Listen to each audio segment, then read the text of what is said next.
Hi, I'm JP Etchison, and I'm from Jackson Hot Shots. Well, welcome, JP.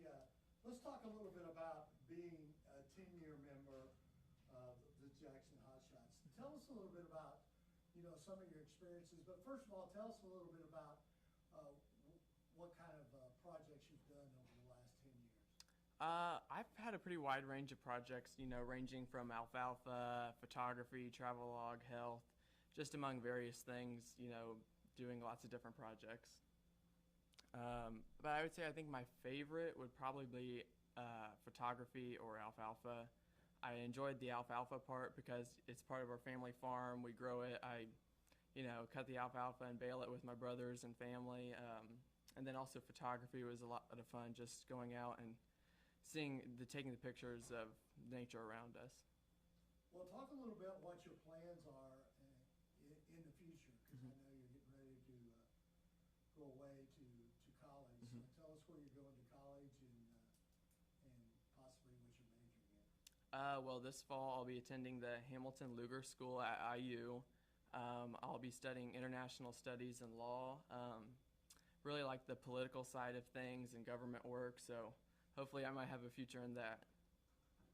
Well, thank you, JP, for taking time out of your busy schedule and coming in here tonight and talking with us. And best of luck in your 10th year as mayor. Thank you. Thank you for having me. All right. Thank you.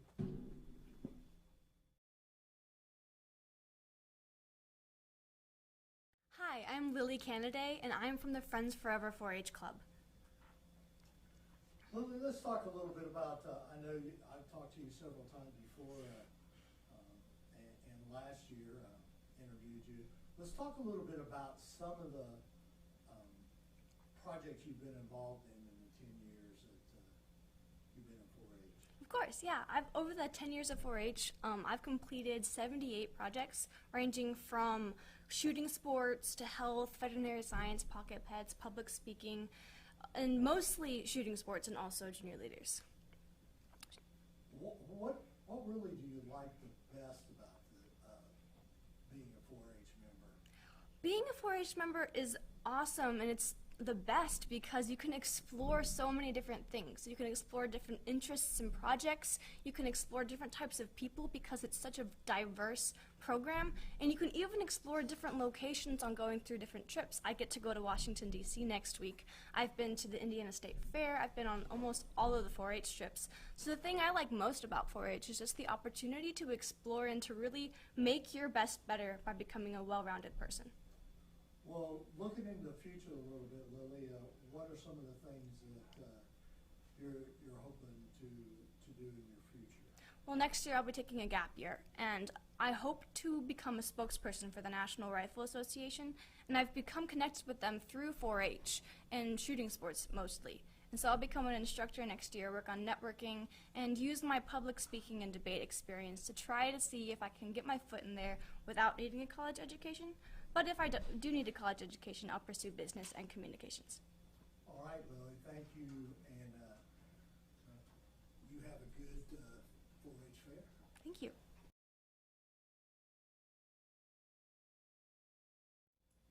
Hi, my name is Emma Higginbotham, and I am a 10-year 4-H member, and I'm a part of the Sheridan Ag 4-H Club. Emma, let's talk a little bit about 4-H and some of the projects you've been involved with. All right, so to start out a little bit about my past 10 years in 4-H, I've been very blessed with the opportunity to join this wonderful organization. And throughout my 10 years, I've done a wide variety of projects, anything from foods and floriculture all the way out to a lot of the big livestock animals. I've been able to show a lot of diverse animals, and it's just been an overall great experience. Emma, over the years, I've done this many times before, interviewing 10-year leaders. Talk a little bit about, what it's really taught you in life that you probably never even thought about before, now that the 10 years are over. Definitely. So the 4-H motto is to make the best better, and that's definitely proven itself true throughout the 10 years of my 4-H career. Anywhere from hard work and responsibility, things that you take so much away from this, and not only hard work and responsibility, but time management and taking an extra step to care for not only animals, but to focus on school and grades, and also really be so busy throughout the 4-H fair with so many different things. Now, what is your future in home here? So my future plans include me attending Franklin College. It's a private school about an hour south from here, and I will be dual majoring in special and elementary education with a minor in public relations. Well, that sounds great, and I appreciate you coming in here. I know this is a busy time for you with only a little over 2 weeks to the fair. Yeah. So I appreciate you coming by and talking with me, and I look forward to seeing you at the fair. Thank you. Thank you.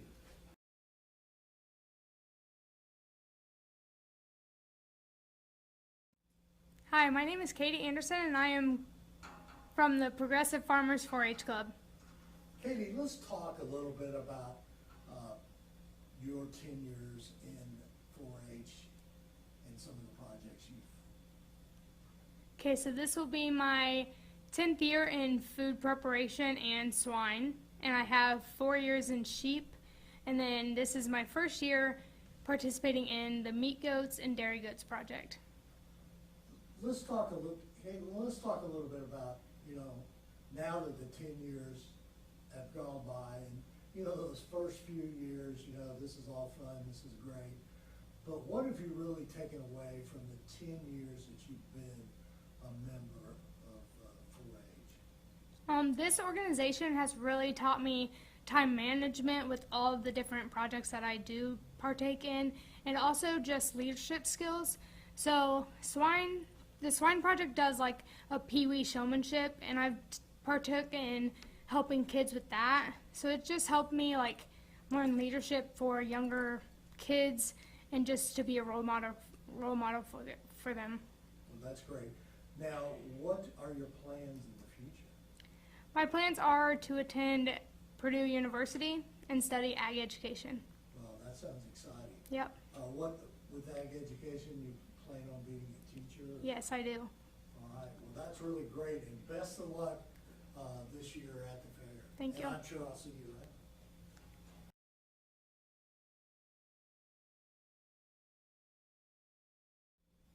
Hello, my name is Luke Herr, and I'm from Progressive Farmers.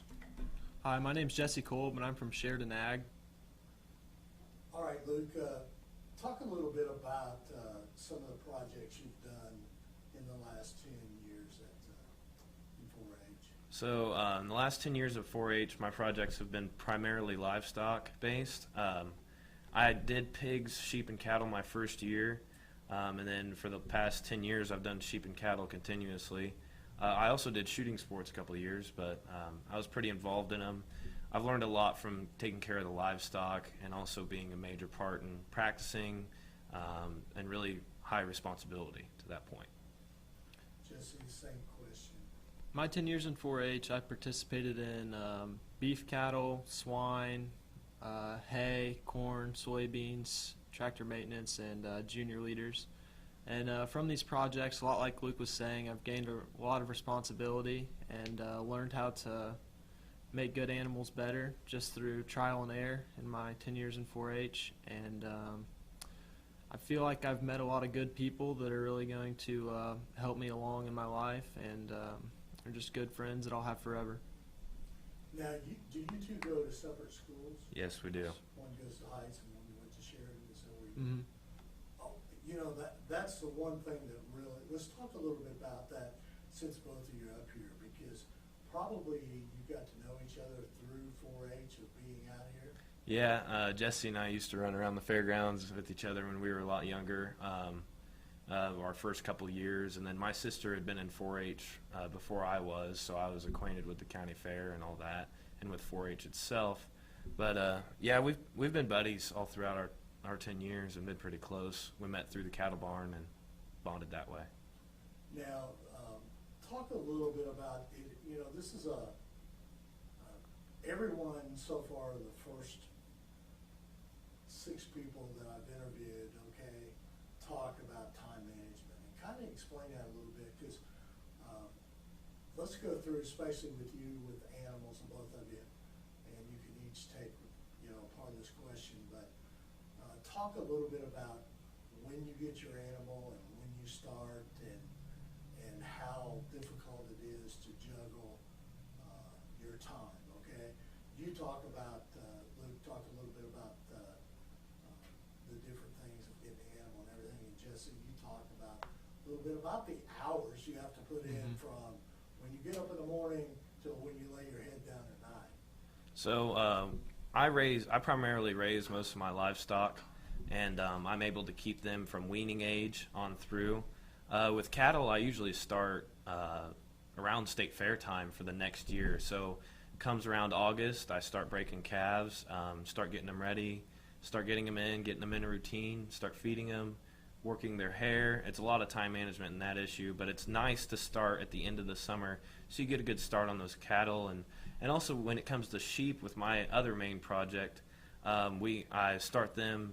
They're able to be birthed in the beginning of the year, so it comes January, February when they're born of that year for 4-H, and then I get them in, get them ready, get them learned how to brace, and it's mainly just getting the livestock to know you and getting you to know the livestock. Jesse, you want to take the question that I asked you about your daily routine through, basically you really get rocking and rolling in January, is that correct, guys? Or February, somewhere around there, and what it's like juggling school and livestock or any activities you're in? Yeah, so during the school year, it's a lot of hours. Like, you're at school all day. And then Luke and I were both athletes, so we'd go to our practices, and then it'd be straight to the barn. And you work there for a few hours each night just to get everything done, all the feeding and all the rinsing and stuff you have to do. And then you go home and eat dinner and do it all again the next day. And then over the summer is kind of more the same. We both kind of have our own jobs that we do, so we get up early in the morning and go to work, and then after that is to the barn, and a lot of late nights and early mornings that we spend out there. But in the end, I think all the time spent's worth it for sure. Luke, future ahead of you after the 4-H fair and everything, what are you planning on doing? So after the 4-H fair, I'll be wrapping everything up. I've got a final last hoorah of my showing career. I'll be going to the Simmental Breeders' Sweepstakes with my cattle, and then after that week, I'll get prepared for football at Taylor University. I'm going to Taylor, it's a 4-year private school up in Upland, Indiana. I'll be majoring in engineering with a concentration in electrical. My focus is, and my hope is, past the college experience, is to return to agriculture, give my influence and kind of give back to agriculture what it's given to me and what 4-H program has taught me. I first want to start with probably building aspects for different seed companies, or probably making my way back to the livestock industry itself too.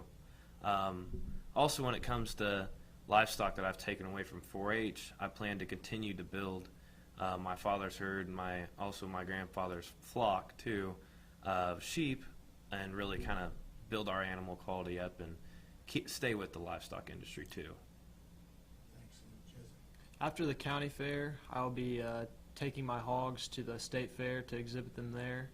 And that'll kind of be my last showing experience, unless I continue to do open shows later on. Then I'll be heading to Purdue University to study agricultural economics. Then after college, a lot like Luke was saying, I just want to stay in the ag industry, and I don't think I want to be a farmer like my dad and grandpa were, but I think I want to stay in the ag industry and do something with maybe sales or something like that. Then I also want to continue raising livestock for 4-H, and then also market animals for sure. Well, guys, I appreciate it. You did a very good job, and I wish you both the best of luck coming up here fair, because I know this is something you've worked for basically your whole entire 4-H career. This is it. This is the 10th year, and I appreciate you. And I may be coming to see both of you, and we'll sit down and chat out there at the tent and talk a little bit about how things are going during the fair. Thanks a lot, guys. All right. I appreciate you. Thank you.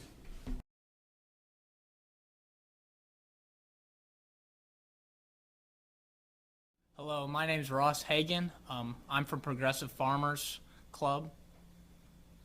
Ross, tell me a little bit about 4 years, the 10 years that you've been here in 4-H. Some of the projects that you've taken on through that period of time. For 10 years, it's been quite an experience for me. Main projects have included me for livestock have been beef cattle, poultry. I did sheep for my first year. Still remember that. Very first year I did sheep.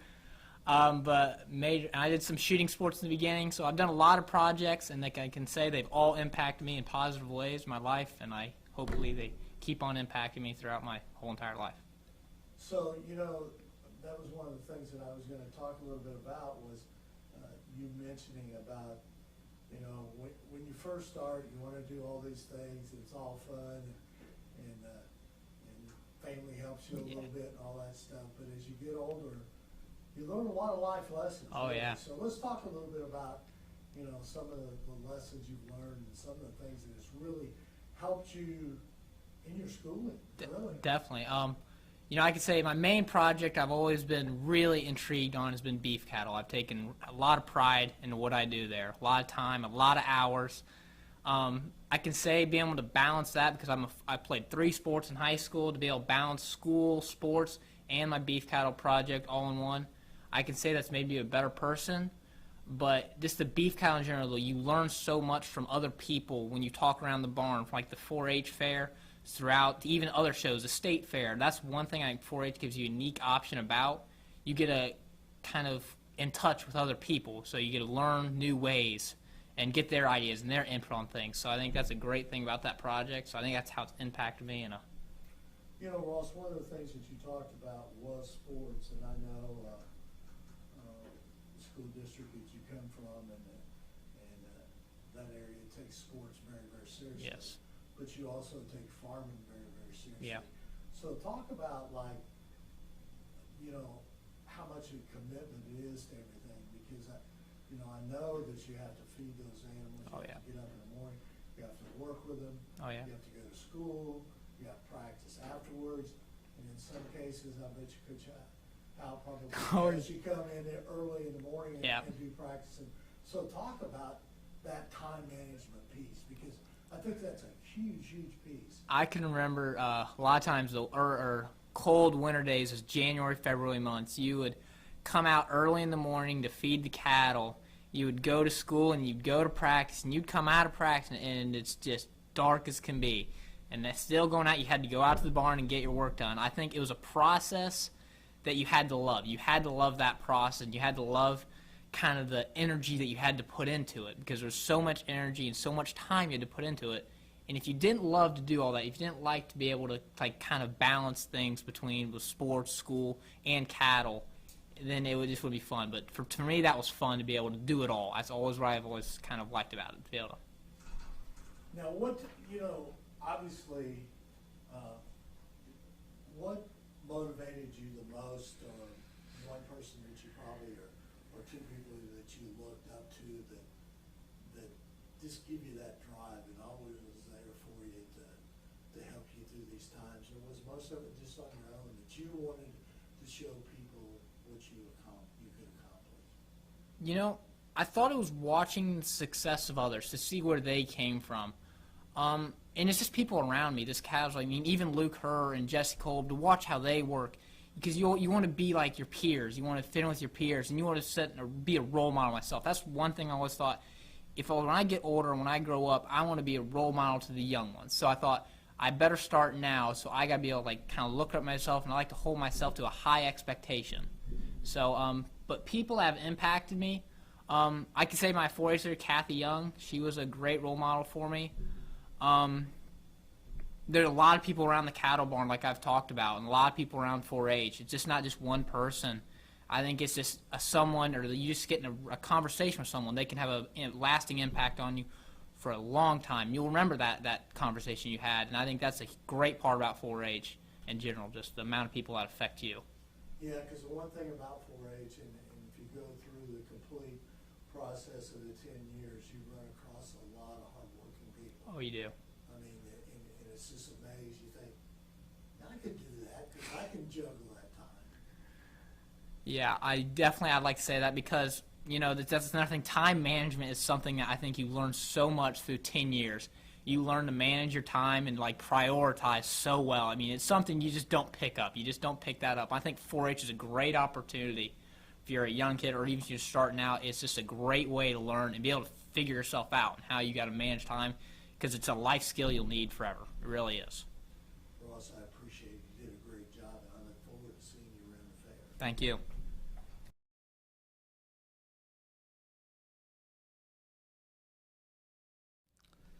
My name's Peyton Luring, and I'm in Mud Soccers. Peyton, welcome here today. We're talking to 10-year members. Let's talk a little bit about your journey over the last 10 years in 4-H. Talk about some of the projects and some of the things you felt like that you've accomplished here. Well, it's been a long one. 10 years is a long time. But I've been in Mud Soccers. I started out when I was 9. And the projects, I've done essentially the same projects throughout my 10 years. I've done construction sets and aerospace have been really my main projects for much of my 10 years. So that's mainly the projects I've done. And I've picked up a few other projects, I picked up modeling and photography within the last 3 years or so, and I've been in fine arts for about 5. Well, Peyton, you are a very important part of the 4-H here in Hamilton County, but you've kind of taken it outside of Hamilton County. Yeah. Let's talk a little bit about some of the things, the places you've been, and some of the experiences that you've had that you probably wouldn't have got had you not been in 4-H. Yeah, definitely. 4-H has really offered me, I almost think I've done more stuff statewide than countywide. I went to Purdue in 2016 and 2017 with 4-H Academy to take their computer science workshop and all that. That was a great experience. I got to really see what Purdue's computer science department was really like. Last summer, I got to go to Washington, D.C. with Citizenship Washington Focus. It was an amazing experience. I got to see the monuments and all that, and just met people both from Indiana and also statewide. And it was really interesting just to see how different Indiana 4-H is compared to 4-H in other states, Peyton, I don't want to take a long time, but give us a few examples of how you feel Indiana 4-H is different than maybe some of the other states. Oh, just the scale of it, and a lot of, county fairs, it's not 4-H focused, it's more ride or, amusement focused, where with Indiana 4-H, it really seems like the focus is a lot more on the people that are participating in 4-H, and it's just a lot bigger and a lot more involved, than other states. So, Kathleen was congratulating you. Tell us a little bit, you had some good news or something? Yes, barely 2 weeks ago, I just got back from State Junior Leader Conference, and I'm on the council for that trip, so part of my job for next year is to go back and make sure the conference runs smoothly for the next batch of people that go through it, Well, that's wonderful. Yeah. What, after 4-H, what are some of your future plans or something that you would really like to do in life? Well, I hope to go to Purdue sometime pretty soon and study computer science, mainly inspired by the workshops I took, a few years ago. So do you think that most of the things those that you have taken through 4-H, the computer science courses up at Purdue, did that kind of make you decide what you'd like to do in life? Or? They did, yeah. I already sort of had an interest in computers, but really 4-H showed me where that interest can be taken, in the job field and just as a career in general, Well, I appreciate it, Peyton, and Thanks. I wish you the best of luck because fair's coming up here in a couple of weeks. Yeah. And, I'll be looking forward to seeing you around the fair. Thank you very much. Thanks.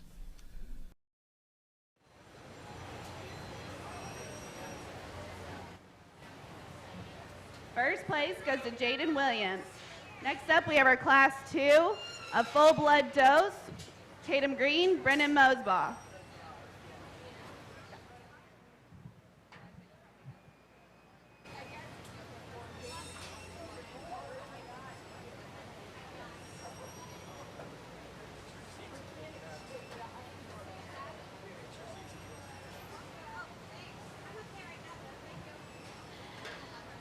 After this class, we'll show for our junior champion and reserve full blood doe, and then we'll go on to our yearling class.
Another really good class. I think this is a perfect representation. A lot of the times when we're talking breeding stock, we want to correlate muscle and stoutness together, and I don't think this is necessarily the case when you look at these two females. I think they contrast in type and kind.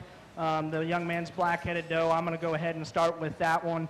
First glance, study her in terms of her skeletal, her skeleton at the surface. She's not the biggest footed or the heaviest bone, but study her up from there, right behind her shoulder. She's easily the boldest in terms of her rib shape. Still drops down really good in terms of her flank from the profile, and then study her from there back. She's just a little bit stouter in her pin set, offers a little bit more true shape and dimension from behind, and then still one that balances very nicely and can get out and move with comfort and ease. Young lady's doe that comes in second, one that can certainly strike you initially, as one that could produce some unique weathers, and just in terms of her added feature and foot size at the ground, and just kind of looks like a rugged doe that could get out there and survive in the pasture. But for me, when you want to study that one from the three-quarter angle, she gets a little flat out through her hip, a little bit too peaked right behind her shoulder in terms of not only her upper top shape, but gets a little flat in terms of her rib cage as well, and then gravitate to the front side of this one's skeleton. We could clean her up a little bit and set her back in her knee, but that's getting picky on one that I think you could do a lot of things from a breeding standpoint. Congratulations to these kids.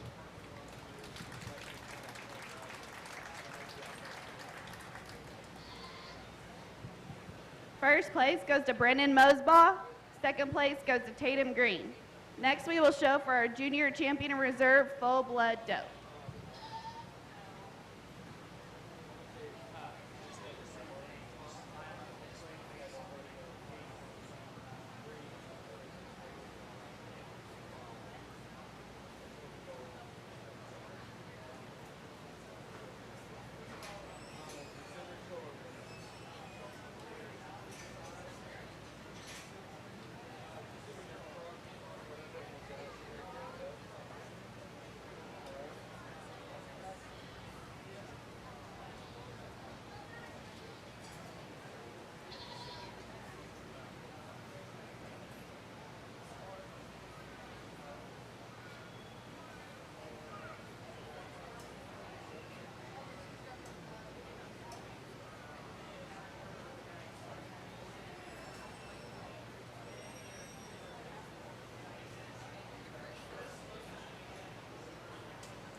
two really nice class winners that come out to hunt in the division, and I'll just talk them, as a pair first, but then I'll talk them separately. I think too that have their trade-offs in terms of breeding advantages. The young lady right here that comes out of our first class, definitely one that has the advantage in terms of stoutness and power and a unique look through her front end while still being so good in her lower body balance.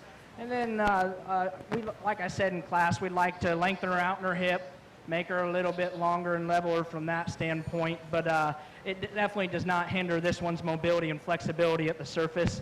Then the young man with the black-headed doe, just one that just reads like a brood ewe in terms of body and dimension, and just one that can certainly, you can pick a few holes in her in terms of being a little bit frailer compared to her contemporaries and maybe setting in a little deeper about her chest. But when you line them both up, I think there's one that just comes with a little bit more generating ability in terms of being opened up and cracked apart in terms of their lower skeleton and still coming with more than enough shape and dimension and a unique look as well. The young lady's going to win this division, and then I'll follow up with the young man.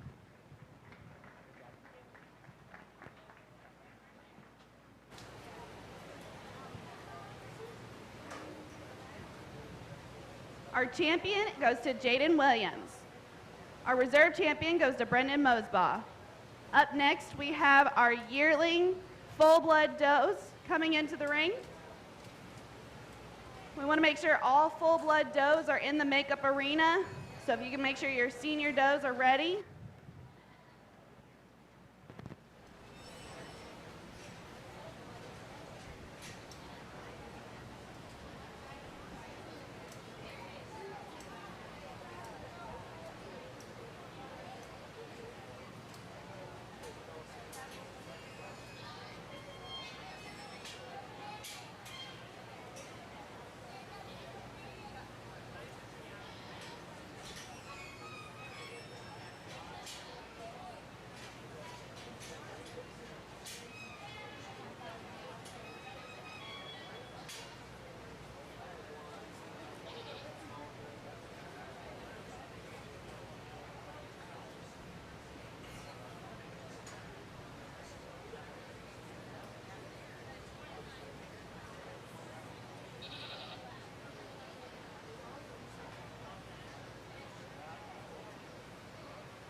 After this class and a round of senior full-blood does, we will be selecting an overall grand and reserve full-blood doe. So let's make sure our champion and our reserve champions of each age division stick around. Our percentage does will be next.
these are definitely the fun classes that make you think a little bit harder, because every single one of these does has, you know, an advantage to where she could potentially move up in the class, if not win the class.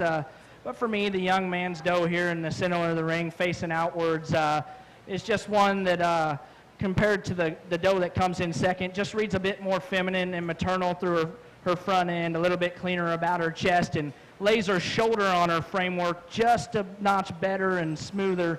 And then study her down her top line. She's stronger directly behind her shoulder. Still, from the side, reads really maternal in just the shape and turn to her rib cage. Just one that I thought fit the bill in terms of a breeding doe just a notch better. The young man that comes out in second, certainly one that is overwhelming in terms of power and stoutness. Step in behind that one. She blows every single one in this class away. Still one that's extremely opened up through her lower skeleton, sets a bold rib cage inside of her cavity and works more shape and dimension down her top and out through her hip relative to her contemporaries. But for me, there's somewhere where I got to draw the line. I just wish this one was a little bit better in the angle to the way she lays in her shoulder. I wish she laid her shoulder on a bit smoother into her framework. I think that would help her top line balance up, and I think it would help her in motion a lot more. Then the young lady that comes out in third, one that is certainly an outlier from the side in terms of length and extension through her front end, ties her neck really high on the top side of her shoulder, and if you want, you could certainly tie into her just being very elegant and feminine in her kind. But for me, you study her from her shoulder back, she gets a little bit tubular about her rib shape, a bit too flat when you get right in behind her in terms of the turn to her rib cage. And then she could be a little bit leveler and longer out through her hip. She just seems to, when set her into motion, get a little bit awkward up from that standpoint. And then finally, the young lady that rounds out the class, certainly one that has a female that's dimensional, if not the second most dimensional in the class. But for me, she's a bit quicker in maturity pattern, set out a bit more in her chest. She doesn't come with the freshest, most polished hair coat, and that's fine. But for me, just one that maybe is a little bit heavier condition than the other three, but still has a lot of breeding positives. Congratulations to those 4 individuals.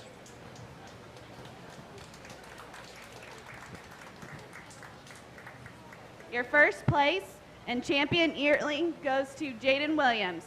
Second place and reserve champion yearling, Samuel Spencer. Third place, Jaden Williams. Fourth place, Tessa Hartwick. We will now have our first class of senior full-blood does coming into the ring. That's Jaden Williams and Tatum Green. Age 24 to 36 months.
another really competitive class. And I think the story holds true as we talked earlier in the beginning of the show about, we can't always say that bone and muscle correlate because these two are obviously different in terms of the spectrums of how heavy their heavy their structure is. And it's when you step in behind them that they truly sort between each other. The young lady who's going to start the class is one who, her dough maybe just doesn't read to be the most rugged and durable at the surface given her skeleton, the size of her legs, but step behind her, she's definitely the more opened up dough that has a more genuine shape up high and definitely works a lot of shape and dimension out through a stouter pin set. Still really bold about her rib cage. I just thought that one was a really complete one to start off the class. The young lady with the black-headed doe, like I previously mentioned, a big-footed, stout-structured female that is really long and tall about her front end. I think it's just when you get behind this doe that she kind of disappears a little bit relative to the class winner. She's a little bit flatter out through her hip and just doesn't come with as much sheer dimension from her shoulder back into her pin set. Congratulations to these two.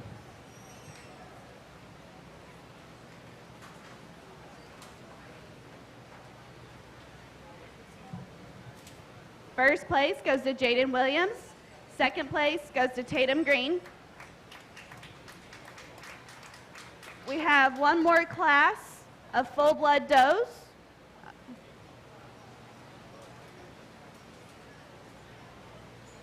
Following this class, we will then show for our senior champion and reserve full-blood doe, and then we'll bring out all of the full-blood does for an overall grade in reserve. Do you have a percentage doe? Hopefully they're in the makeup arena. We're moving quick.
Young lady brings out another entry that is very representative of the industry in terms of just a basic brood doe that is very opened up and powerful. You study her at the base of her foundation. She's a wide-based female, and that can kind of tell you the story from there up.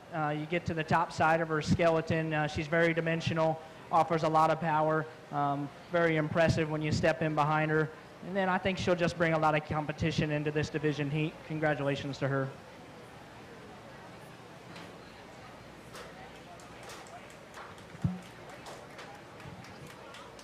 First place goes to Jaden Williams.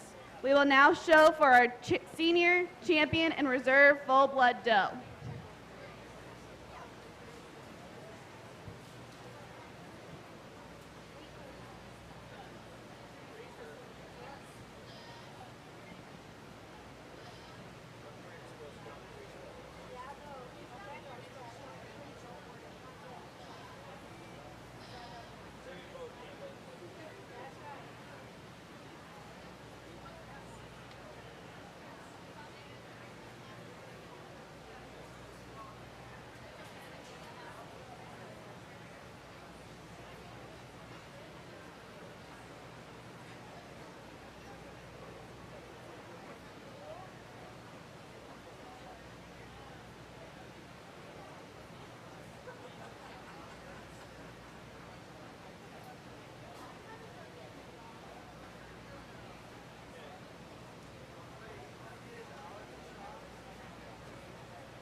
have our champion full-blood does lined up, ready to enter the ring here in a little bit. Champion and reserve champion full-blood does.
I think we get out here for this division and championship, and I think these does are very similar in type and kind. It's obvious that they're cut from the same mold when you step in behind them.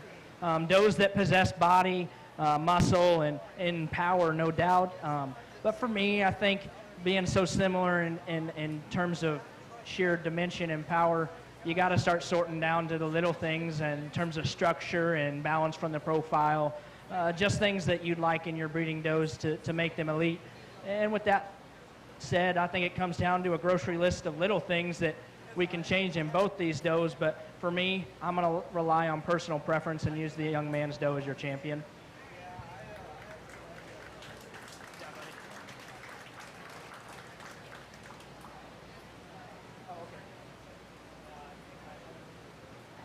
I'm going to use the young lady's other doe out as the second class for reserve as well.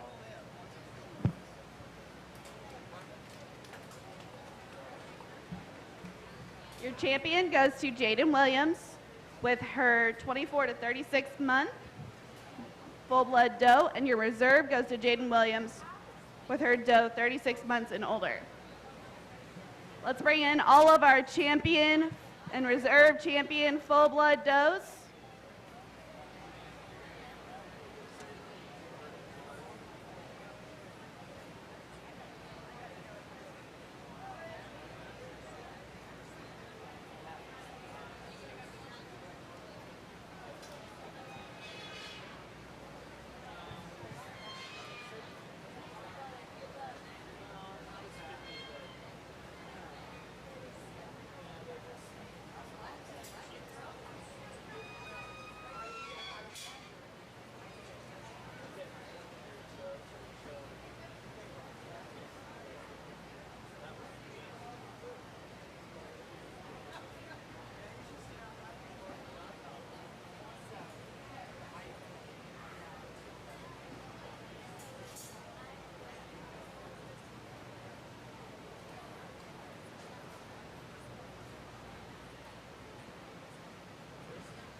very competitive full-blood doe show, and definitely making me think when you come down to it. There's a lot of things stirring in my mind, and just how, you know, you want to build any breeding female, and with that in mind, you want to build them complete. You want to build them with all the parts and pieces to make good ones in the future. And with that said, that means you also got to have the least holes. And in my mind, there's one out here, and regardless of size, I think there's all quality out here.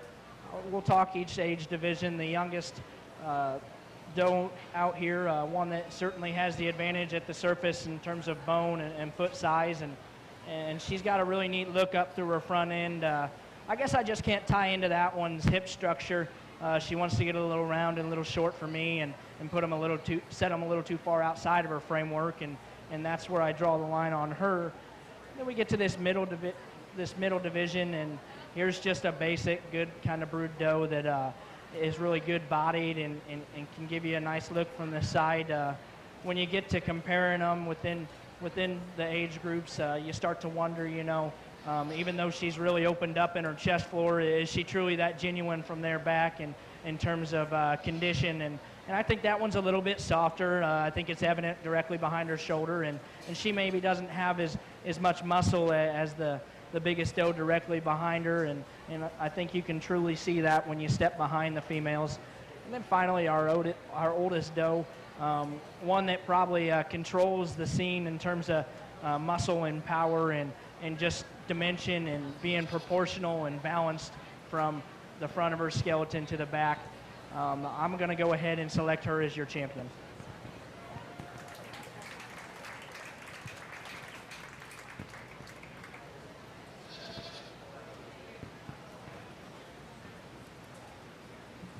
Your grand champion, full-blood doe, goes to Jaden Williams, senior doe.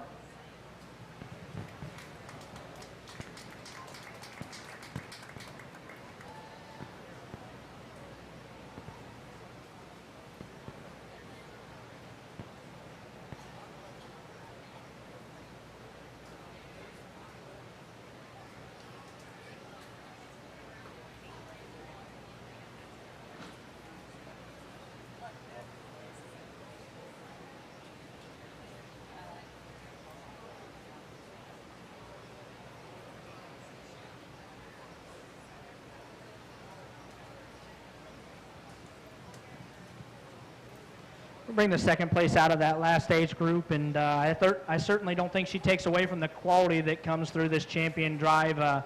One that yet again follows our champion in terms of muscle and dimension, and just offers a lot of intriguing pieces. But I think it still comes down to the middle division and this one for fighting for reserve. And for me, there's just one that reads a bit more maternal and functional in terms of her structure. And I still think she has more than enough dimension to go along with it and maintains the balance from the profile. The young lady right here will be the reserve.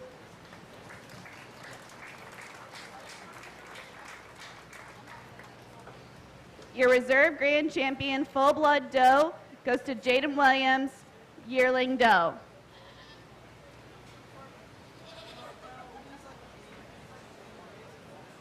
That is the conclusion of our full-blood doe show.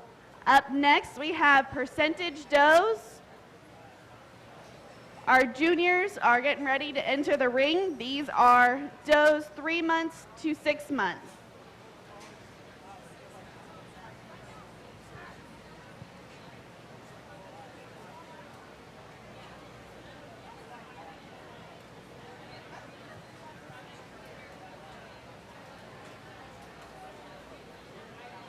As these exhibitors enter the ring, I do want to take enough time to point out that the safety of our exhibitors and our animals are our #1 priority. So let's make sure we're staying hydrated, staying safe, and taking care of ourselves and our animals at the best care possible.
This is definitely the age division where it gets a little hard to get your project to cooperate, and you're almost just dragging it around the ring. But I commend these young men for, toughing it out. And I think this is a hard class to kind of find your handle on, and it's where you want to lay your preferences. And for me, I'm going to select the most fault-free one that has balance and structure in her favor.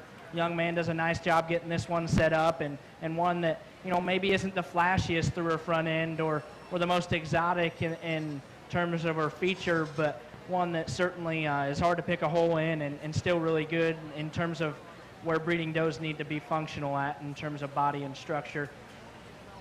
Young man that comes out in second with the painted doe from the side is very intriguing. A tall-fronted individual that is big-footed and stout-boned, and I think her most impressive views when you step in front of her really opened up in her chest floor, but unfortunately she falls into second because she just doesn't match that from her shoulder back. She gets a bit flatter about her forerib and plainer from there back when you look at her.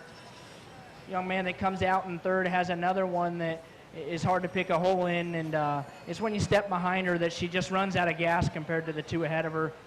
She just doesn't have as much sheer mass and dimension as the two ahead of her, and still she wants to match that lighter muscle package with a bit frailer bone, but one from the side that can still give you a really elegant look up through her front end and a really brood you look from the side. And then finally we round out the class with the smallest doe in the class, and nothing against this one. I just think she needs a little bit more time to grow and reach her contemporary status in terms of weight, and I think she could move up the class for sure. One, for her size, still has a good shape directly behind her shoulder and is pretty stout in terms of her pin set for her age. We just need to work on placing her feet a little bit square and stretching her out so she doesn't look so broken behind her shoulder and steep in her hip. Congratulations to these young individuals.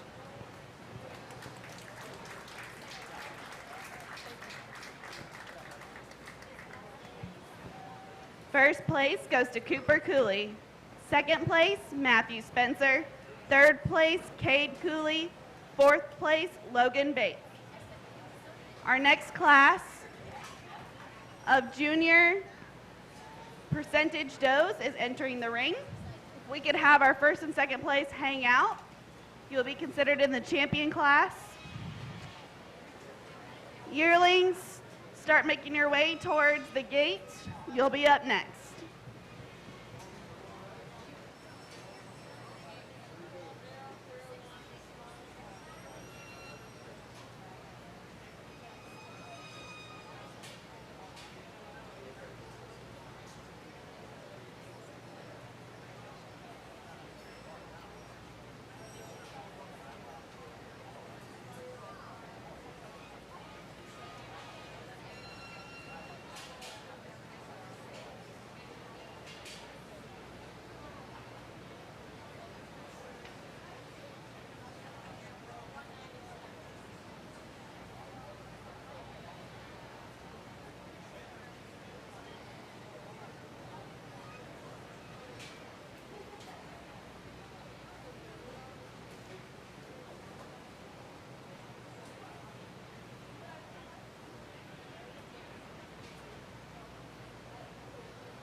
definitely a class that gave me a lot of challenge and something you got to sort through to just kind of figure out, you know, the differences between everything. And I want to talk them right, and I want to talk them correctly so that you guys see what I'm seeing. And when it comes from that standpoint, I think when you look down the line, there's a lot of different pieces in a lot of these does, and there's some size and length variation, and that's okay. But when it comes down to it, I land on the young lady's doe to start just from being a complete female. I think this one's really hard to poke a hole in. Is she overwhelming or, you know, eye-catching in one particular area? No, not necessarily, but I think she's got enough muscle. She's got enough body. She's surely balanced enough in terms of her top line and her lower body. And I just think that one, when set into motion, still stays collected and can give you a good look on the move while maintaining comfortability about her skeleton, and that's what allowed her to win today. Young lady's doe that comes out in second, certainly one that's intriguing. Obviously, probably the youngest one within the bunch, and she's one that has got a really good turn to her rib cage and really wide and powerful back through her loin and out through her hip. For me, I just need to see that one fit in better directly behind her shoulder and remain level or out through her hip in order to win the class today, but one that definitely has a lot of positives going forward. Young lady that comes out in third, probably the widest constructed doe of the class. You get underneath that one, she's really opened up through her chest floor and works a lot of power directly behind her shoulder. It's just when she's set in motion that I get a bit more critical of her skeleton, one that wants to get a bit more upright about her shoulder and straighter through her knee and just get a little bit awkward off her rear too. But certainly has some intriguing pieces in terms of being really long and choke-necked and level down her top line with that kind of power. And then as we work down the line, the last two does in fourth and fifth, they probably just get a little bit more one-dimensional when you step directly behind them, a little bit flatter in their body shape and plainer in their muscle patterns. If we can get those to bulk up and you know, crack open in terms of their skeleton in the future, they could definitely sort up within this group of does. Congratulations to the kids.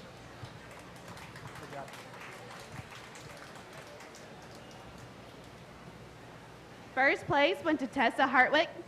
Second place went to Grace Reynolds. Third place, Tatum Green. Fourth place, Grace Ali. Fifth place, Emma Higginbotham.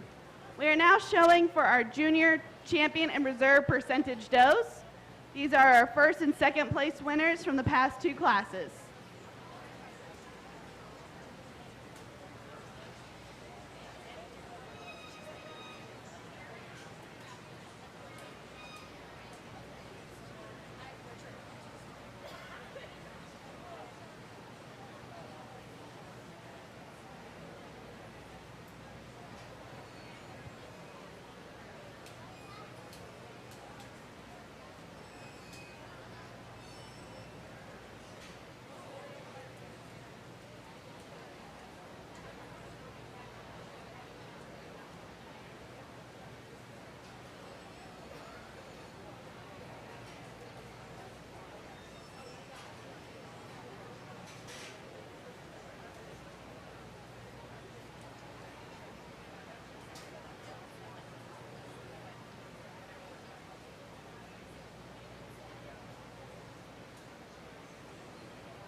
get it higher for the junior division, and I think we have two really good structured, functional, fundamental does that offer a lot of quality, but once again, it kind of comes down to some subtle differences that sort them.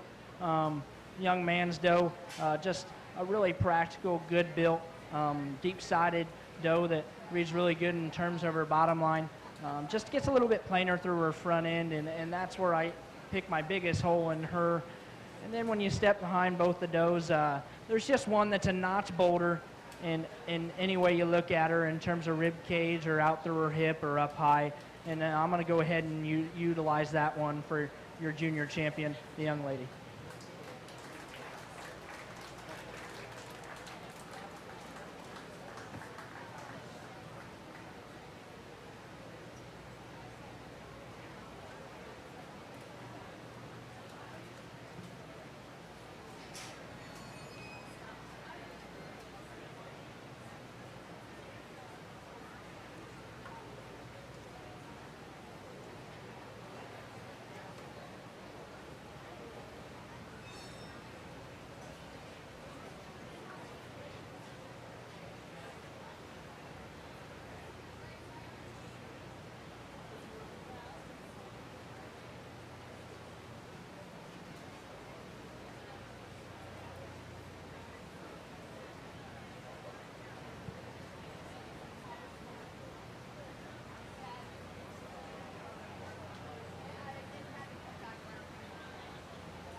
I think we pull that second place doe in here, and she definitely gives the first class winner a run for her money.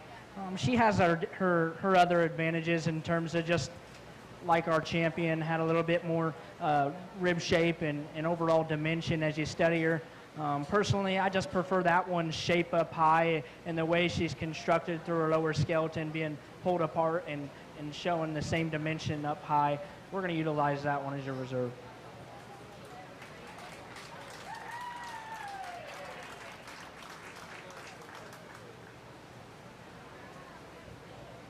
Your champion junior percentage doe goes to Tessa Hartwick. Your reserve champion junior percentage doe goes to Grace Reynolds. Now entering the ring are our yearlings, 12 months to 16-month percentage does.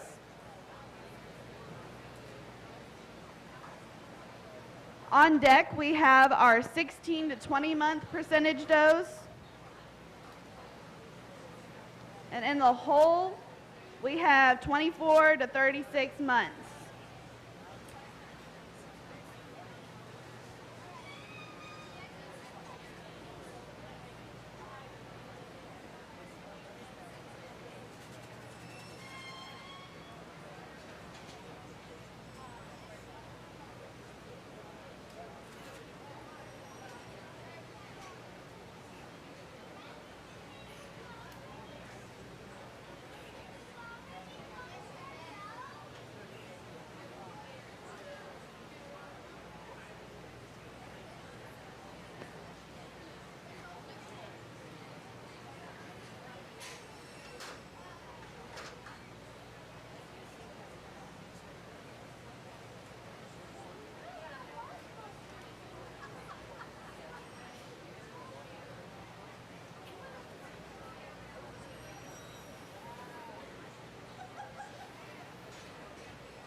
ahead and set her up in the middle of the ring.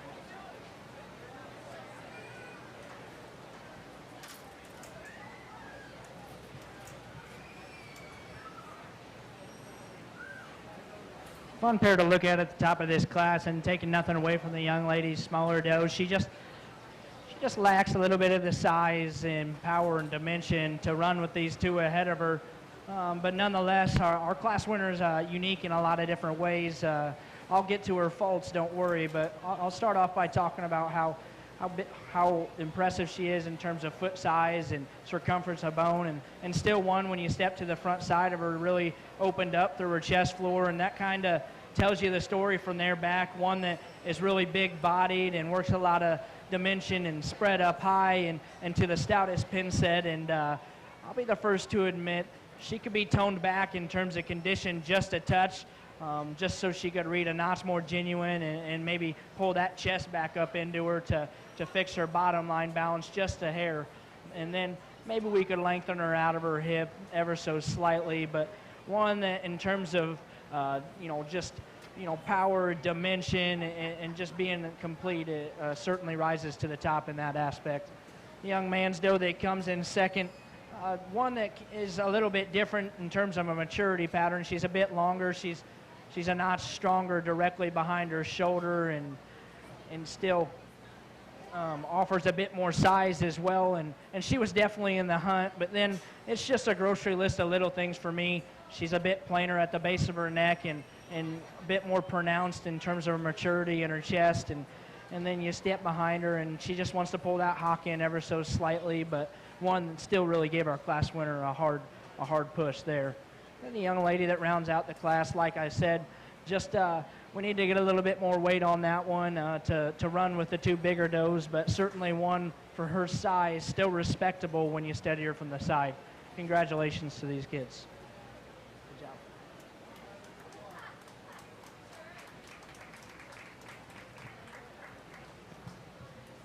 First place goes to Emma Higginbotham. Second place, Jackson Ritter. Third place, Madison Shively. Our next class of yearling percentage does is entering the ring. Then we will have our champion reserve decision for our yearling percentage does. Senior percentage does be on deck.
think another strong pair of does out here. And since there's two, I'll just talk them and then place them after that. And I think the young lady's doe that right here in the front is definitely takes the advantage in terms of front end quality. She's shallower about her chest and taller at the point of her shoulder.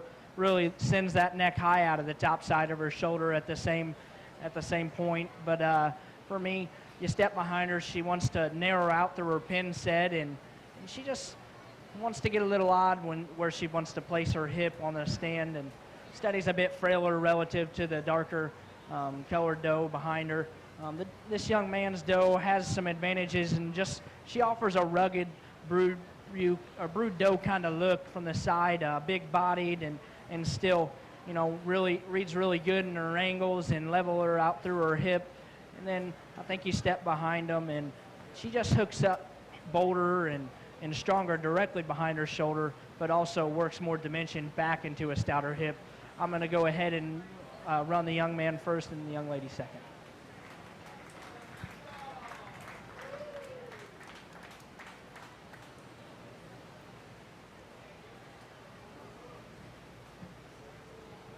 First place goes to Benjamin Spencer.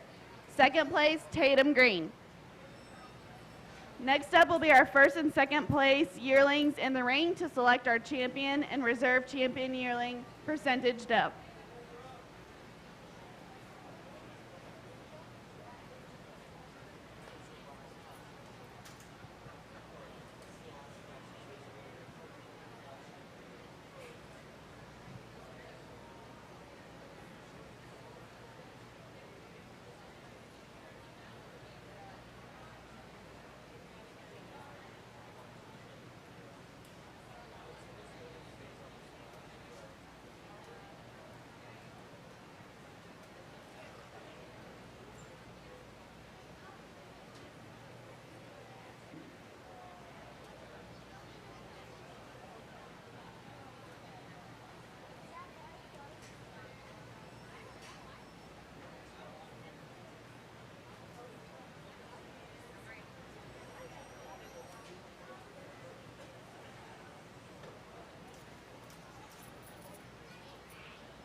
Come out for your champion yearling, and I think these two class winners, really offer some good discussion, and I mean they both cover the brood doe basics of body, power, stoutness, muscle, everything you want to have in your meat goats in order to make the next generation better.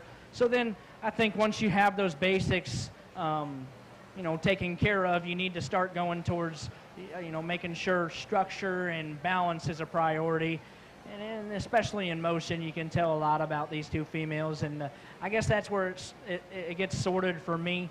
I had a little bit of issue with our first class winner, just being a little bit shorter and rounder out through her hip, and I'd definitely like to address that issue ever so slightly, and still when setting in motion she might want to run downhill ever so slightly and just kind of shift out of balance, and that's why I'm going to utilize the young man's doe to be your champion in this division.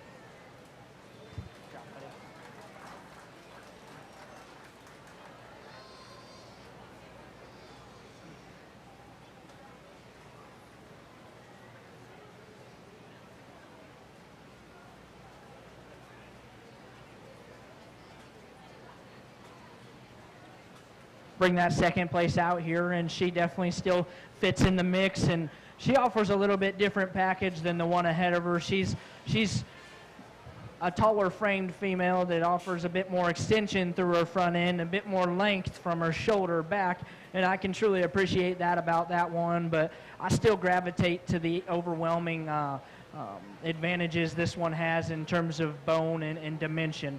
She'll be your reserve.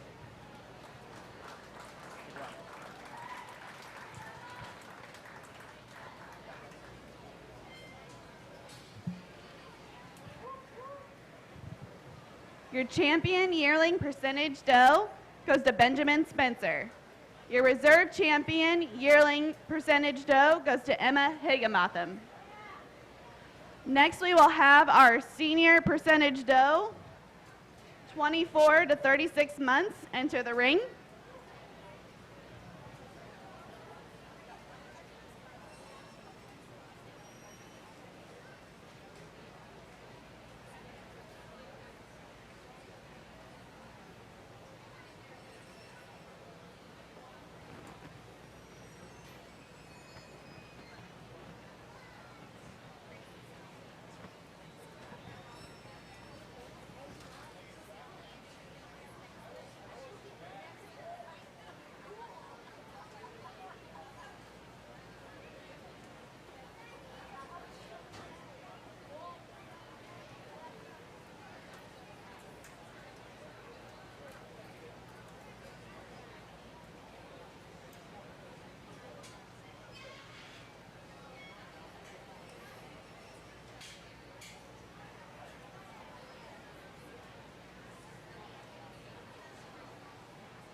Well, we got a single entry here, and I commend the young lady for bringing out a quality female, and one that you study her when she comes around the ring, and she takes a comfortable, collected stride, and keeps all her pieces together.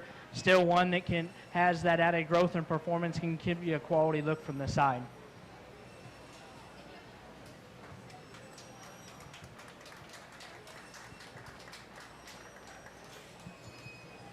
First place, 24 to 36 months senior percentage doe goes to Izzy Klaus.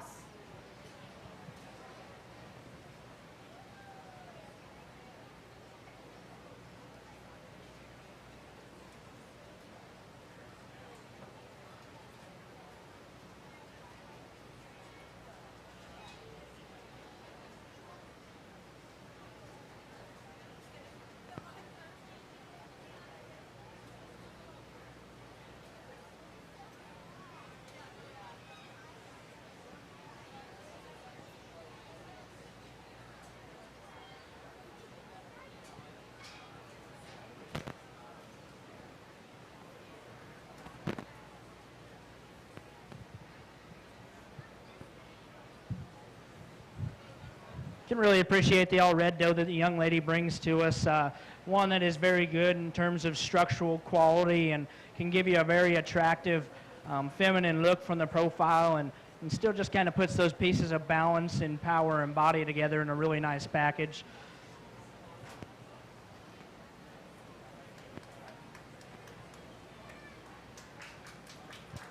First place goes to Grace Ali. We are now showing for our senior percentage dough champion.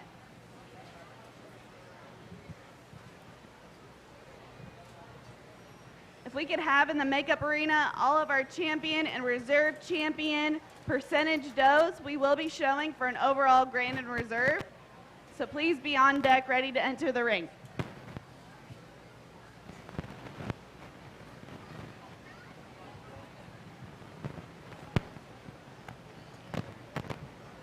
Two really nice doughs that come out for your senior champion, and I mean, they both offer a good look of quality from the profile, but the red dough just offers a lot more of the extras in terms of a little bit more stoutness out through her hip, just a little bit flashier through her front end, and offers a bit more balance from the profile. She'll be your champion. The young lady right here will be your reserve.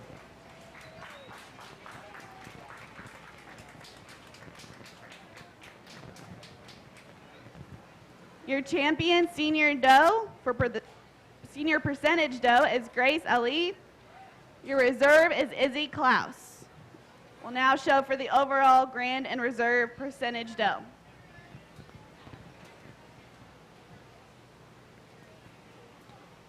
Market doughs, if you could be ready in the makeup arena, the one class of market doughs, please be ready in the makeup arena.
Come out here for your overall percentage dough, and I definitely I'm really pleased with every one of our division winners that comes out here. I think they cover the basics of what I've been trying to talk everyone throughout the day, and what I see just in terms of having the structure and body shape to be functional females, and then putting on some of the extras of muscle, power, and look after that. And with that being said, I think all of them deserve some appreciation and for what they offer. I just think when it comes down to it, the bigger doughs are the ones in contention.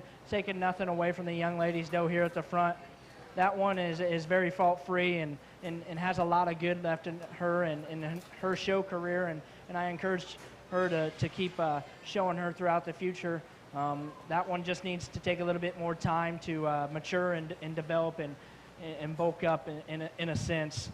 So with that being said, coming down to these last two doughs, I think they both offered their trade-offs. The young man right here has a dough that stepped to the front side this female, and she's extremely opened up in her lower chest cavity, and I think that's what allows her to put a bold rib cage on her framework and still come out of the backside of her shoulder with more dimension up high and carry that all the way back to her hip.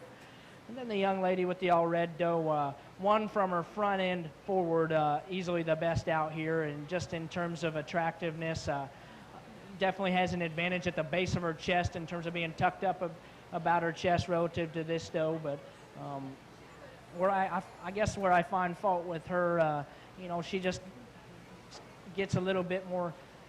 She just can't battle with that one down low in terms of just the skeletal dimension and power that this one possesses. We're going to go ahead and utilize this one as your champion.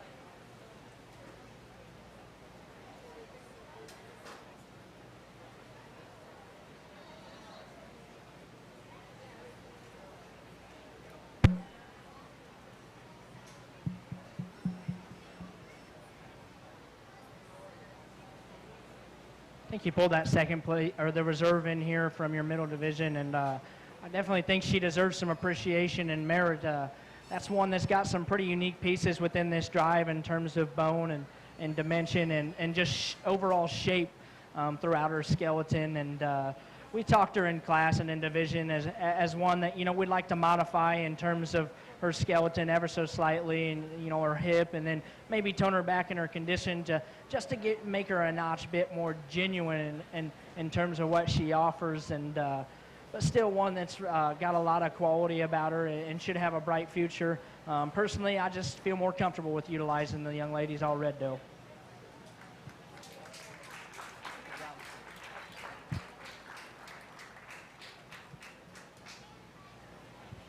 Your grand champion percentage doe U was the yearling shown by Benjamin Spencer. Your reserve grand champion percentage doe was the senior shown by Grace Ellie. In the ring now we have our market does. In the makeup arena, I need all of the meat goat weathers.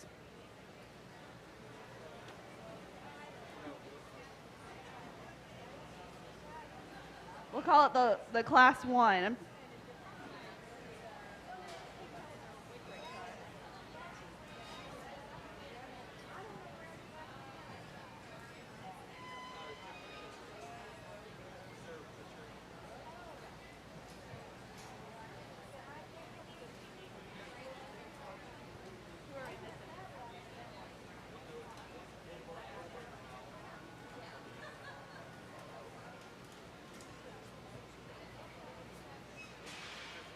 We're missing one market doe. Found her.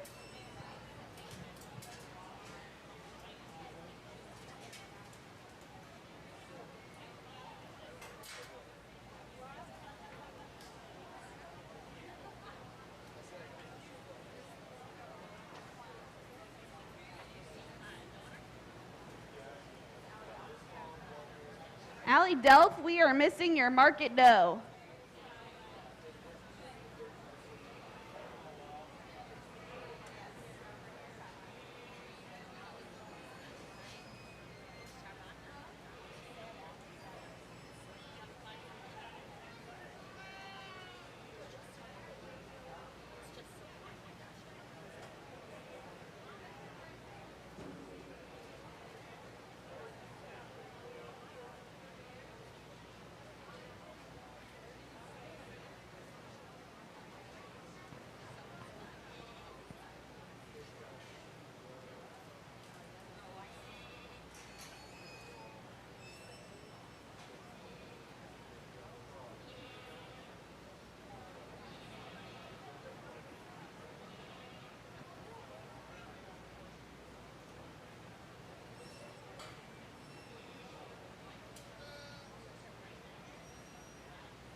There is only one class of market does, so our first and second place in this class will also be our overall grand and reserve market doe.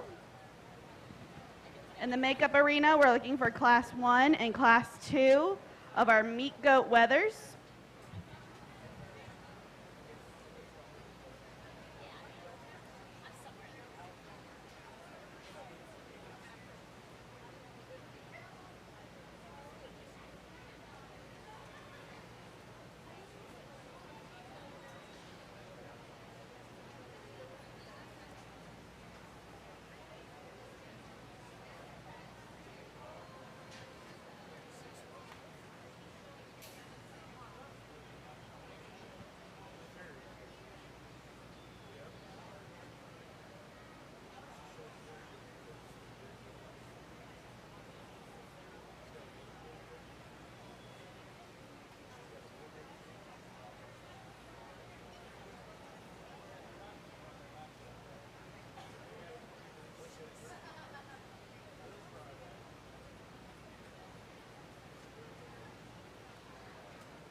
Man, we're really turning up the heat here in this market doe division.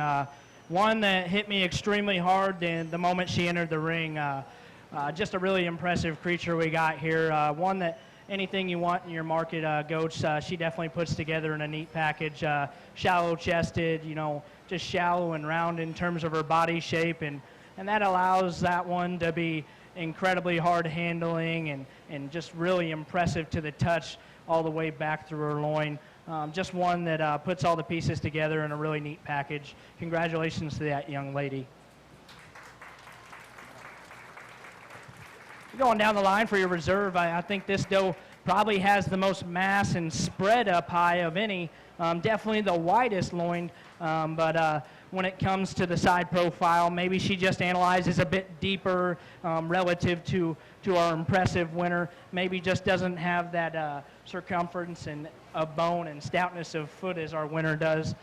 Then we go to the young lady here in third, one that can give you a good look from the side in terms of, you know, being really sleek-necked and tall-fronted and still really good in her bottom line. I just think she gets a little bit plainer to the touch and a little bit frailer to the surface.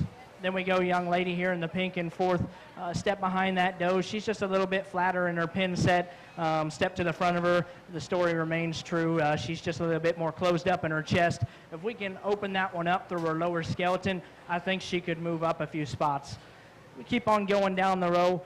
Just a couple does that maybe just didn't have the handling quality or the sheer mass and dimension of some of the heavier ones ahead of them. Maybe had a few balance or structural issues that we need to address. But congratulations to all those exhibitors.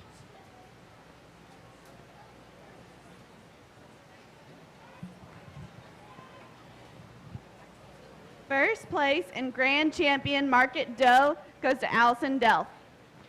Second place in Reserve Grand Champion Market Doe goes to Izzy Klaus. Third place, Tessa Hartwick. Fourth place, Jenna Peterson. Fifth place, Lillian Williamson. Sixth place, Cooper Cooley. Seventh place, Matthew Spencer. Eighth place, Caitlin Anderson. Our first class of meat goat wethers have entered the ring. Our second class should be on deck. Third class, first call.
get out here for your lightweight division. The young lady that comes out as your lightweight champion, for me, is just, one of the more memorable weathers I've handled so far. That's where he probably stands out the most. Just a really square, fresh rack in that guy, and you still go back to a really hydrated loin, and still, he's got more than enough hip to him. Step off to the side, he still offers the right kind of balance and structure that you can truly appreciate.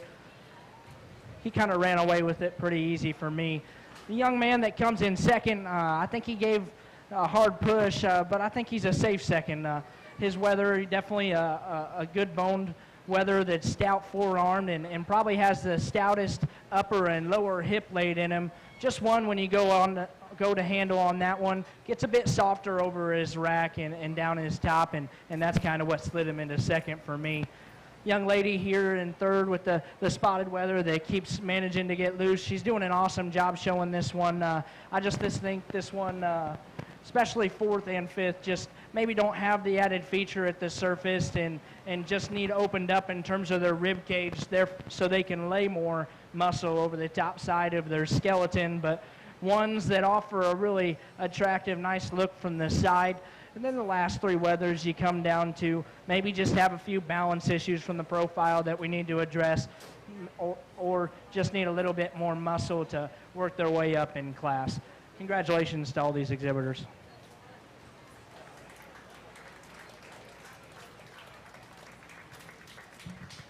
First place went to Tatum Green. Second place, Logan Bates. Third place, Madison Shively. Fourth place, Megan Haas. Fifth place, Braxton Stahlbaum. Sixth place, Benjamin Spencer. And seventh place, Braxton Stahlbaum. Our Class 2 Meat Goat Weathers are in the ring. Class 3, please be on deck.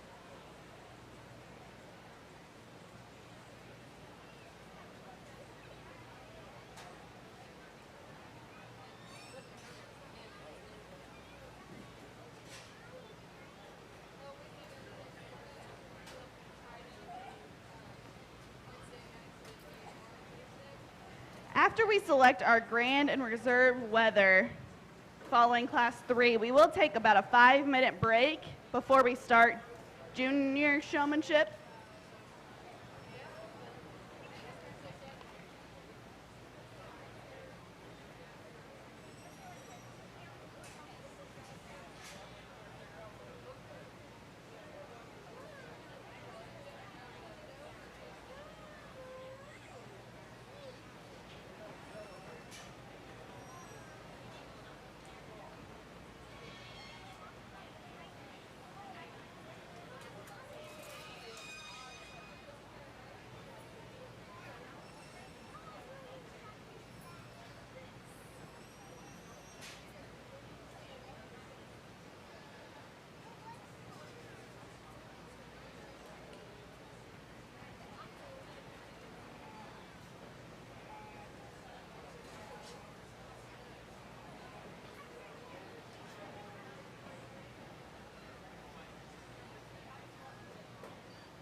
I know it's hot, and I apologize for taking my time, but I definitely wanted to try and get it right. I think this class had many challenges, and it kind of has to land on where everything shuffles in terms of having market animals that have some dimension and product in them that they're going to hang on the rail and be profitable.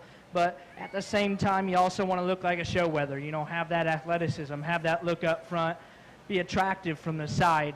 And I try my best to piece together this class in representation of that. And I think the young lady's weather kind of solidifies his place in first fairly easily. Not only from the side as he wanted the shallower, you know, stronger topped weathers, but on the handle, he's probably the most memorable. I mean, that one's really good in terms of his rack shape, square and hydrated, and still comes back to a big loin.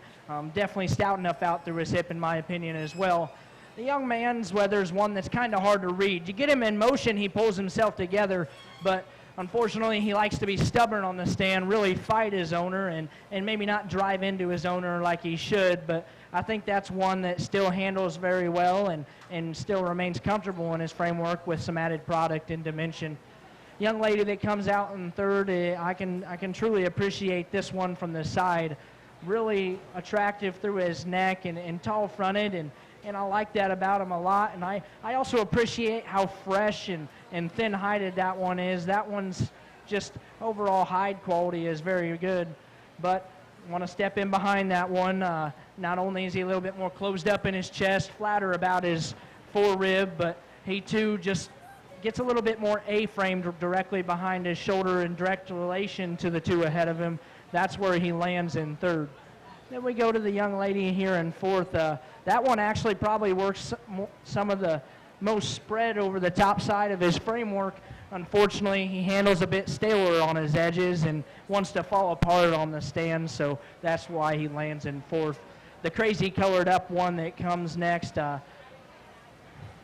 one that still has some good pieces from the side and, you know, can stand there and give you a good look, but once again, step in behind him. He just needs more gas to get any higher. And then the last two weathers that round out the class, maybe some weathers that we just need to stouten up in their bone work or, you know, strengthen their top lines a bit so they stay more collected on the stand and offer a bit more sense of balance. First place went to Tatum Green. Second place, Jackson Ritter. Third place, Megan Haas. Fourth place, Lillian Williamson. Fifth place, Brendan Mosbaugh. Sixth place, Grace Alley. Seventh place, Grace Alley. Our third and final class of meat goat weathers are entering the ring.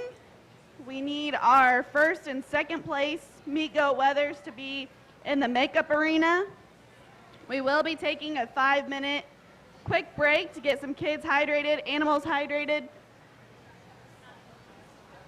before we start showmanship.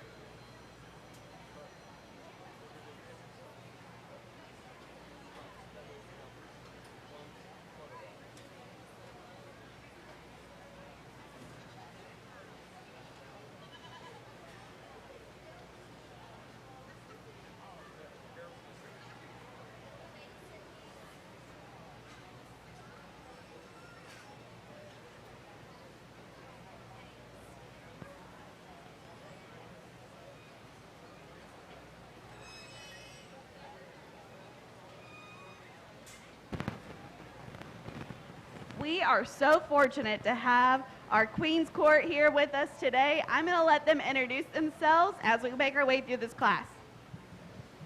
Good evening, everybody. I'm Haley Rivers, your first runner-up.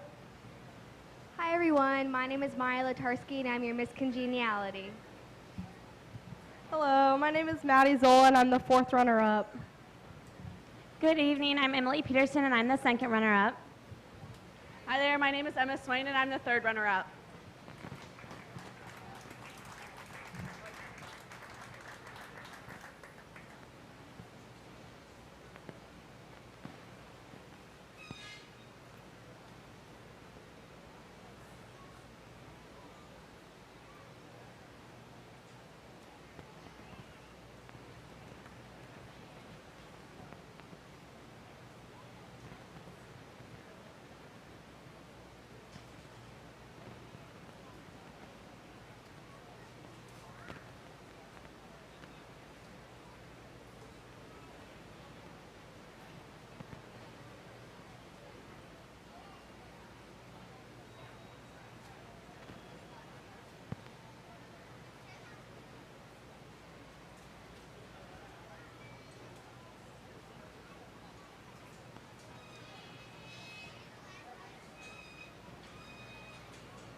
another really fun class to sort through, and I'll really try to talk through the differences on these. And I think the young ladies' weather that starts out the class is just one of those totals kind of market animals, one that totals up enough positives for me to latch onto him.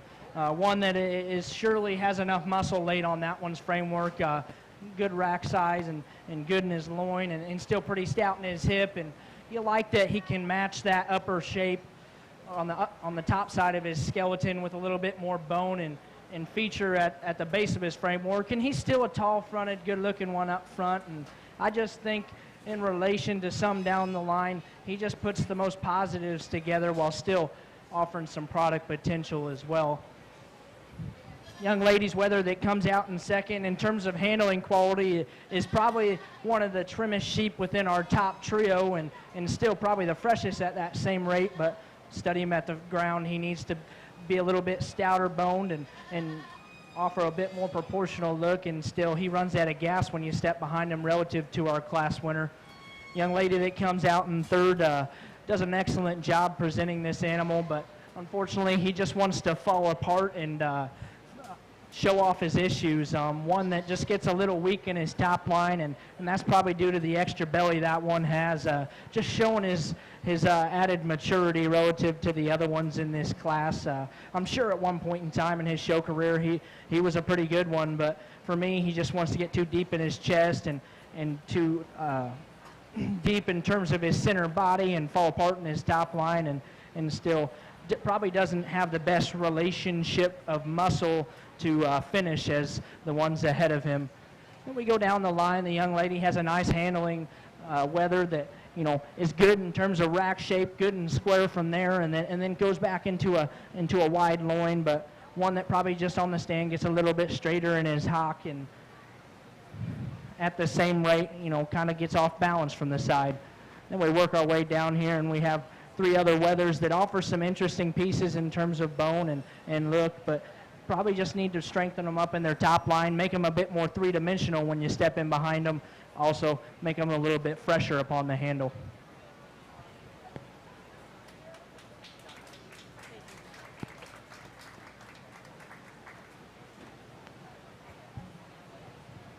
First place went to Jenna Peterson.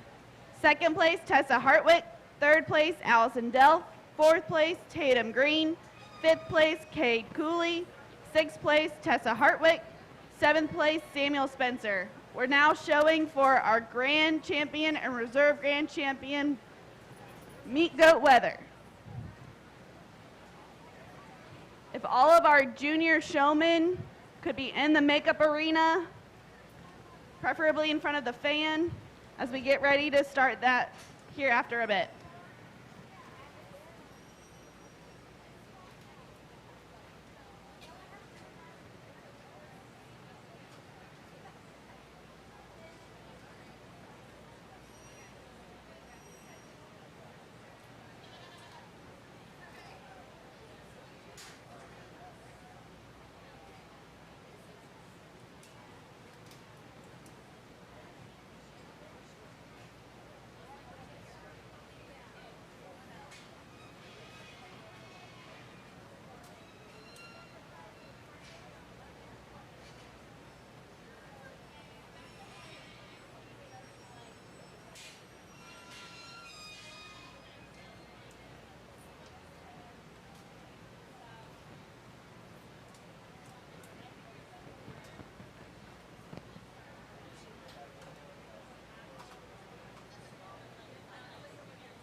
I get out here for your grand champion weather drive. I'm not a long speaker, and I know it's kind of been hot, and I've taken a little bit of time, but I'll just say a few quick words. I want to thank the Fair Board for letting me come and judge the show. I really enjoyed it, and I enjoyed working with the kids. I can't wait for Showmanship, and I'm really appreciative of the opportunity. And I know there's a lot of judges that like to get long-winded and you know, share a little bit of wisdom and advice, but I'm still young, so I don't have a whole lot. But I did hear something really good last week at my family's county fair that I kind of wanted to reiterate to these kids today, and it was based off of any show you go to. Make sure you leave that show learning one new thing, doing one new thing, taking something away from that show to better yourself, to better your livestock, to better your family. And I think that's something that we need to instill in these kids, because it's always a learning opportunity. It's always a learning curve, and there's never any point in your life where you quit learning. So I just think it's a good reminder to take one thing from every show. And then other than that, kids, just go thank your family members. Thank everybody that helped you get here and helped you with your projects throughout the year. From your supporters at all the shows, from your feed dealer, from the breeder of your animal, what have be. Thank anybody that has helped you out in this process, because all that help that they've given you, just let them know it hasn't gone unnoticed, and I'm sure they'll appreciate that. So with that being said, I think out of our 3 divisions, we have some nice market animals out here, and they all cover the basics, having some muscle and some design and some quality, and then still having some show features to them. For me, I'm not going to really talk on which one I pick or talk on my champion or reserve a whole lot. I'm just going to go ahead and go out there and select the one that I think is deserving of your grand champion market weather. Thank you.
Your grand champion market weather goes to Jenna Peterson.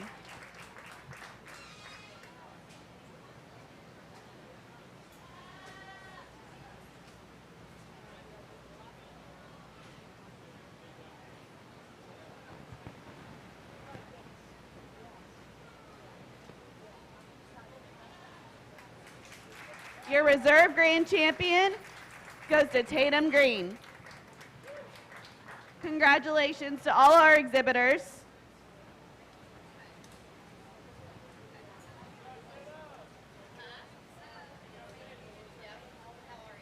We're going to take about a quick 5-minute break just to give our exhibitors a chance to get some water, get cooled down, get their animals for showmanship. Our first showmanship class will be the Junior Clovers, grades 3 through 5. We have Jackson Ritter, Cooper Cooley, Braxton Stahlbaum, Grace Reynolds, Benjamin Spencer, and Madison Shively, and Logan Bates.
Junior Showman, are you ready?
Okay, our junior showmen are going to enter the ring.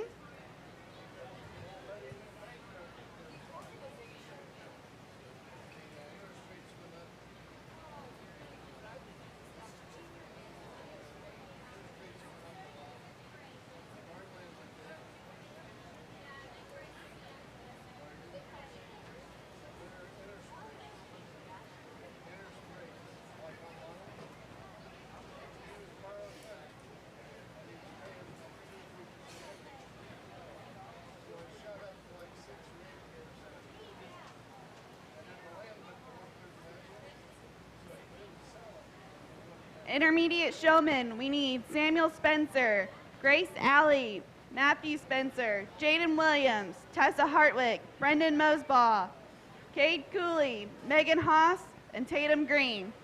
Please make your way to the makeup arena.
Intermediate showmen, please be making your way to the arena.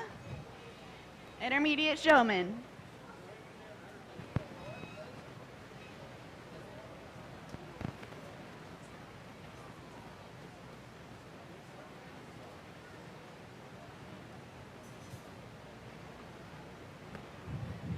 Well, these guys have done a fantastic job all day, and I'm super impressed with how competitive each one of these young members of the Goat Club are, and I think the Goat Club's future is very bright.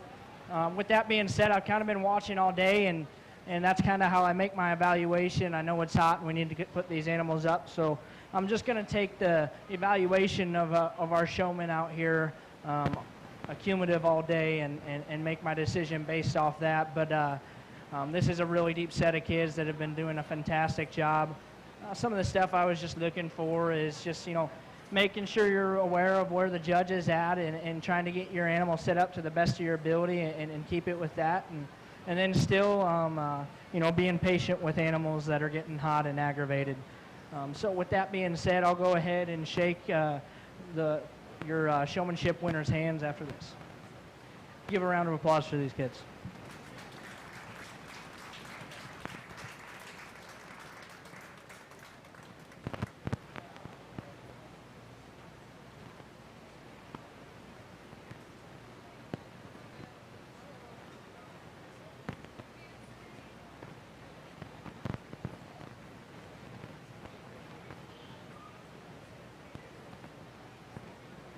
Your champion showman is Jackson Ritter.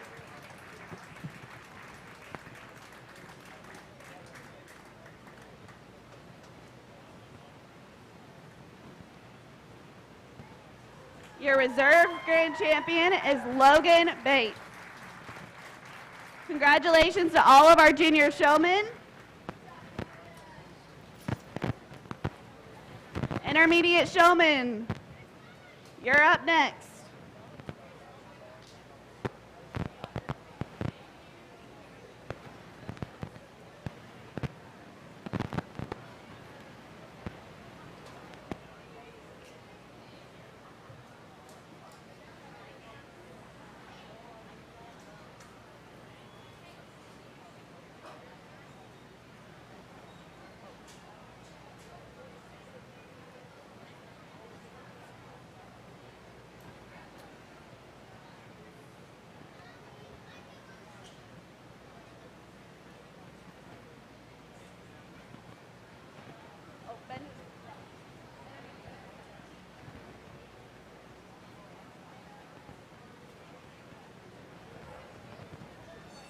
I'm missing 2 for intermediate showmanship.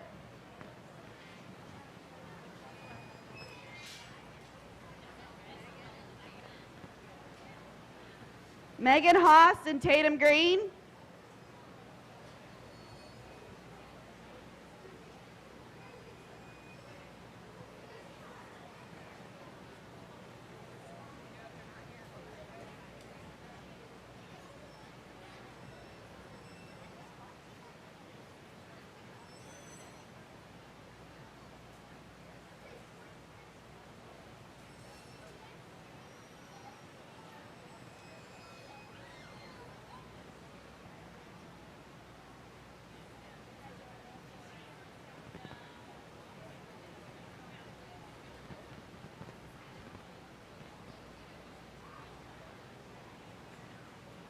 Senior showman, please be at the ring.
once again, I know it's a pretty quick decision, but like I said, I've kind of been keeping my eye on every showman all day. And, you know, when we get out here in this showmanship division, I think we have a lot of talent out here. And, you know, obviously they ratcheted it up from just the regular classes, and I respect that. But I guess I was looking for, you know, once again, the most consistent showman all day that, you know, just really every time they stepped in the ring, they were locked in and ready to go. With that being said, I'll go ahead and shake the hands of your two champions.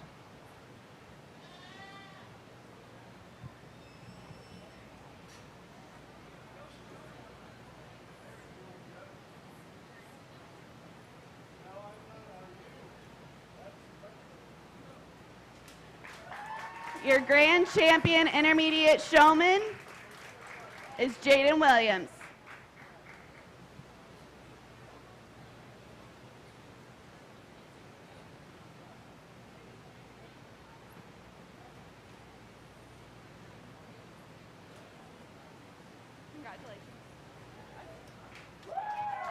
Your reserve grand champion intermediate showman is Grace Alley. Thank you to all of our intermediate showmen.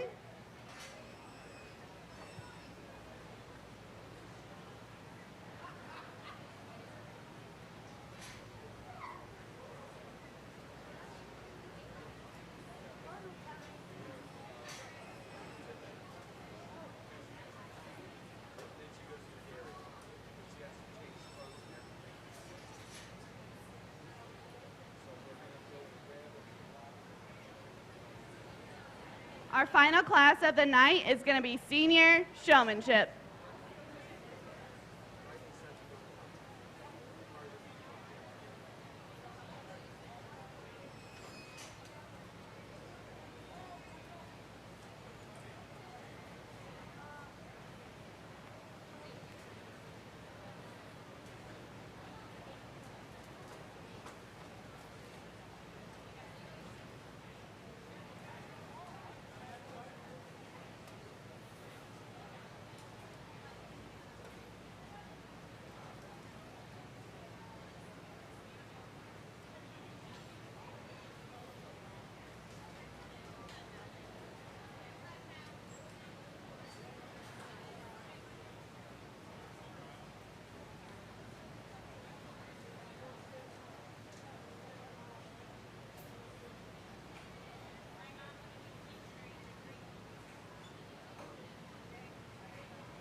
really good heat of senior showmen here, and as we wrap up the day, I just wanted to kind of stop by and ask them a few questions, you know, basic information they should know about their animals, obviously date of birth, but I guess, you know, I always battled when I was in showmanship. I wanted to win so bad. I wanted to be so competitive. I wanted to show that judge I was serious, and sometimes it's okay to be, you know, a little bit relaxed, loose. You got to loosen up sometimes, and I always got too tense. So I asked him a question to kind of loosen them up, you know, get them thinking freely without, you know, having mind lock of just being too intense. And I asked them how many wethers were born a year. A few of them had the right answer of 0. Others just didn't know, and that's fine. I'm glad we admitted, you know, when we didn't know, and that's perfectly fine. It was a trick question. It was just meant to loosen you up, but I just thought it was, you know, just a little something that can help you in the future, just to stay loose when you're showing, because, you know, we can take this real serious, but at the end of the day, it's more than just showing livestock. It's about building relationships and building young people. So with that, I'll go out there and shake the hands of 1 through 4 of these senior showmen. Give them a hand.